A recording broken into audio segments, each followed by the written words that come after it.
नमस्कार शेतकरी मंडळी. शेतकरी महाराष्ट्राचा या यूट्यूब चॅनलवर आपले सहर्ष स्वागत.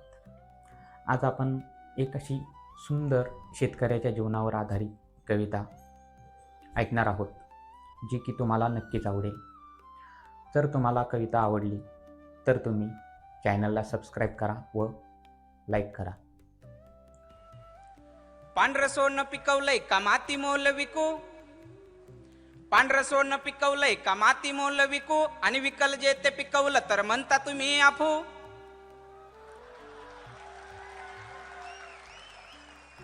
पांढरं सोनं पिकवलंय का माती मोल विकू, आणि विकल जे ते पिकवलं तर म्हणता तुम्ही आफू. मग खेड्याकडे चला, मग खेड्याकडे चला, याचा अर्थ काय बापू. मग खेड्याकडे चला, याचा अर्थ काय बापू. मग खेड्याकडे चला, याचा अर्थ काय बापू. एका रात्रीतून व्यापारी होतो